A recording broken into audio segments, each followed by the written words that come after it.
UN climate talks in Geneva have ended with agreement on a formal draft negotiating text for the summit in Paris in December. The document, which runs to 86 pages, builds on negotiations in Peru last year.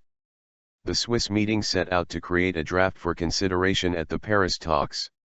The aim is to have a new global climate agreement in place by the end of 2015. The latest climate talks, which started on Sunday, focused on finalizing a draft negotiating text for the Paris summit. The six-day conference in the Swiss city was the first formal gathering since the Lima climate summit in December. I am extremely encouraged by the constructive spirit and the speed at which negotiators have worked during the past week, said Christiana Figueres, Executive Secretary of the United Nations Framework Convention on Climate Change, UNFCCC. We now have a formal negotiating text, which contains the views and concerns of all countries.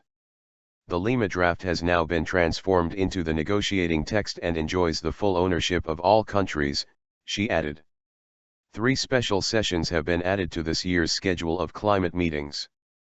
They include talks about intended nationally determined contributions, the commitments to reduce emissions that are meant to pave the way towards a low-carbon future.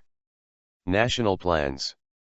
Governments are expected to submit their national plans by an informal deadline of the period from March to June.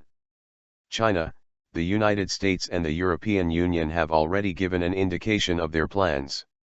The UN seeks to limit the increase of the average global surface temperature to no more than 2°C, 3.6 F, compared with pre-industrial levels, to avoid dangerous climate change. But scientists warn the Earth is on track for double that target. The World Meteorological Organization confirmed this month that 2014 had been the hottest year on record, part of a continuing trend. 14 out of the 15 hottest years have been this century. The UNFCCC, based in Bonn, Germany, has 196 parties, including virtually all of the world's nations, and grew from the 1997 Kyoto Protocol for cutting greenhouse gases. The next meeting will be held in Bonn in June.